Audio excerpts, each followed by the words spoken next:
भगवान शंकर ने धन्य धन्य कहा है। किसको कहा है? शैलपुत्री को। अच्छा, धन्यवाद किसे दिया जाता है? जो अच्छी सोच रखता है उसे धन्यवाद दिया जाता है। जो अच्छा काम करता है उसे धन्यवाद दिया जाता है।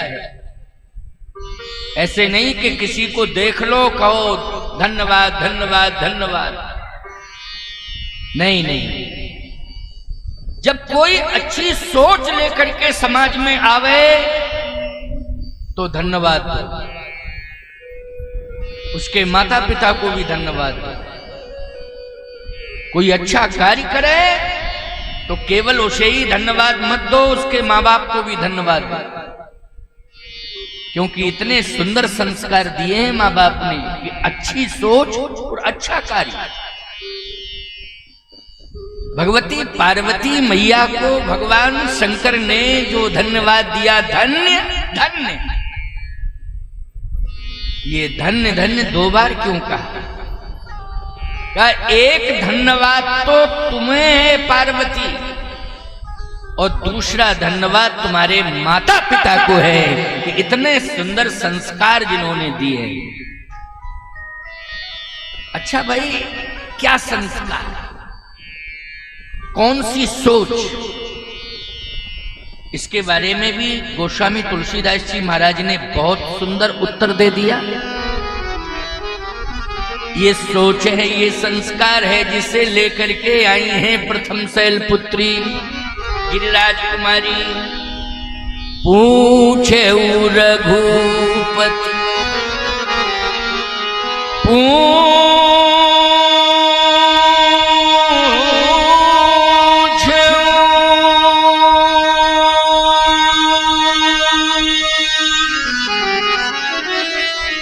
रघुपति कथा प्रसन्ना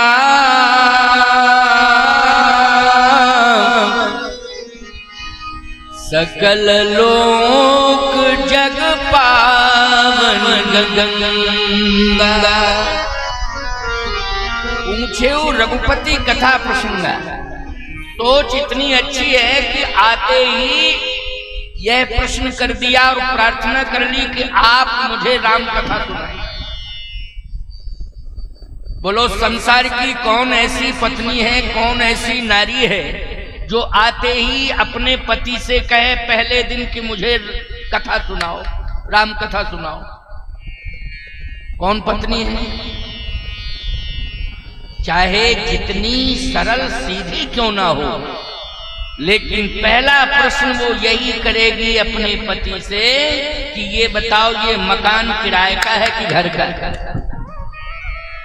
पहले तो ये बताओ। बड़ा आलीशान मकान है लेकिन घर का है कि किराए का है? दूसरा प्रश्न ये करेगी कि जो 100 तोला आभूषण, स्वर्ण आभूषण मंडप के नीचे समाज के सामने, मेरे बाप के सामने तुम्हारे बाप ने पहनाए, सही बताओ ये किराए के कि घर के हैं कि रिश्तेदारों के? मकान सोना और ये वैभव,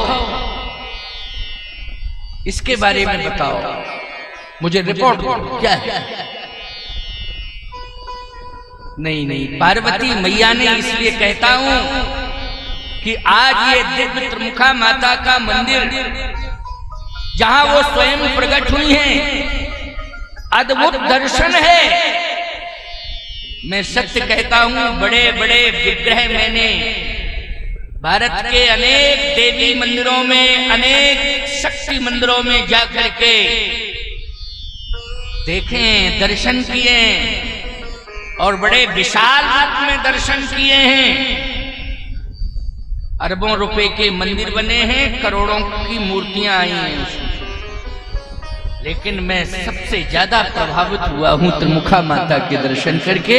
क्यों? अद्भुत स्वरूप है उनका, वो वास्तविकता है, यही है अनादि स्वरूप। ये किसी शिल्पकार की शिल्पकारी नहीं है, कारीगरी नहीं है, अद्भुत स्वरूप है। जैसे हमारे शालीग्राम भगवान स्वयं प्रकट हैं, वैसे ही त्रिमुखा माता स्वयं प्रकट है प्यारे। वही तो स्वरूप है, वही स्वरूप है शालीग्राम भगवान का। अद्भुत तीनों महाशक्तियां यहाँ विराजमान हैं, महाकाली, महालक्ष्मी और सरस्वती। आप कहोगे महाराज आपने पहली बार दर्शन किया और आप पहली बार आए हैं इसलिए ये प्रशंसा कर रहे हैं। नहीं नहीं, ऐसा चाहे मैं एक बार दर्शन करता, चाहे अनेक बार दर्शन करता, चाहे पहली बार करता, चाहे कई बार करता, लेकिन प्यारे मैं जो यहां कह रहा हूं बात, इस मंच पर कह रहा हूं, उनके धाम में कह रहा हूं, यही बात मैं अंतिम श्वास तक कहता रहूंगा, भूलूंगा नहीं। आपको ये सौभाग्य मिला, परम सौभाग्य मिला। नवरात्रि के समय, ये शारदीय नवरात्रि का महापर्व न जाने कितने लोगों ने डिमांड की। झारखंड से तो कम से कम 10 फोन आए, मतलब 10 का मतलब है 10 स्थानों से फोन आए झारखंड। कुछ महाराष्ट्र के भूभाग से भी फोन आए शारदीय नवरात्रि के। नागपुर के पास में तो एक यज्ञ हो रहा है, बहुत बड़ा यज्ञ हो रहा है।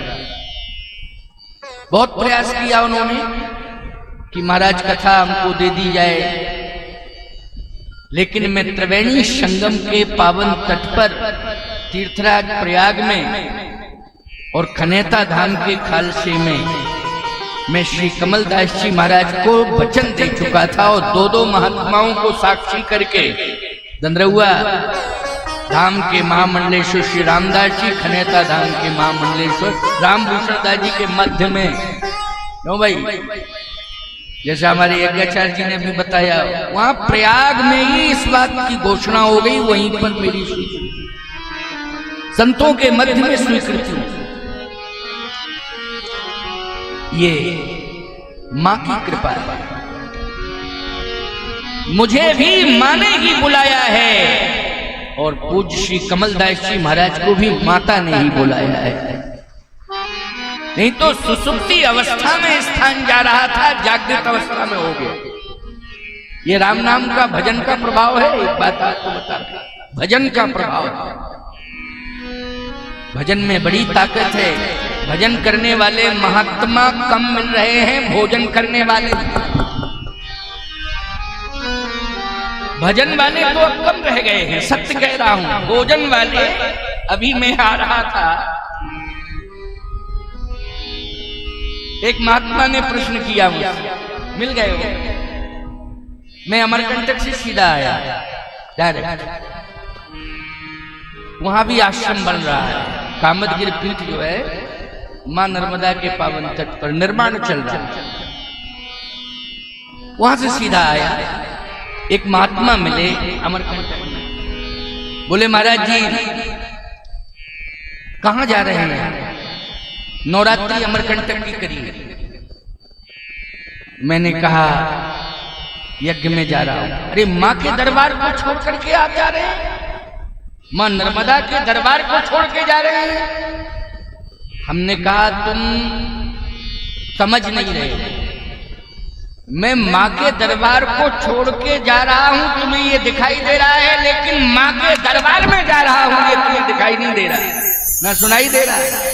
मैं तो मां के दरबार में ही जा रहा हूं। और आप सुन लीजिए, मेरी बात को ध्यान से सुनिए, क्योंकि आज प्रथम सत्र की कथा और समय भी अधिक हुआ। औपचारिकताओं में थोड़ा समय लगता है, पहला दिन है इसलिए लगता है समय। और मार्ग जो है, जो मुख्य मार्ग से लिंक मार्ग में जब आए तो रास्ता थोड़ा संकीर्ण, बड़ी गाड़ी के साथ ये जो बड़ी गाड़ी है ना 6 टायर मेरी बस, ये धर्म रथ है, इसके हिसाब से थोड़ा सा मार्ग छोटा पड़ रहा था, तो कहीं कहीं रुकना पड़ा, फिर निकलना पड़ा, कहीं वृक्षों का अवरोध हुआ। कल से जो है छोटी गाड़ी से मुझे लाया जाए, ठीक है ना, क्योंकि आज तो कोई बात नहीं है, लेकिन कल जो है समय से आना होगा। 1 बजे से 5 बजे तक का जो प्रचार पत्रों में समय सुनिश्चित किया गया है, वो उसी समय के अनुसार ही कथा होगी। आप लोग समय से आना, बिल्कुल काम काज जो है दिमाग में ही नहीं रखना, काम काज दिमाग में नहीं रखना है, 9 दिन तक राम काज ही दिमाग में रखना है। यज्ञ यज्ञ यज्ञ यज्ञ ही यज्ञ, यज्ञ के अलावा समझ रहे हो ना।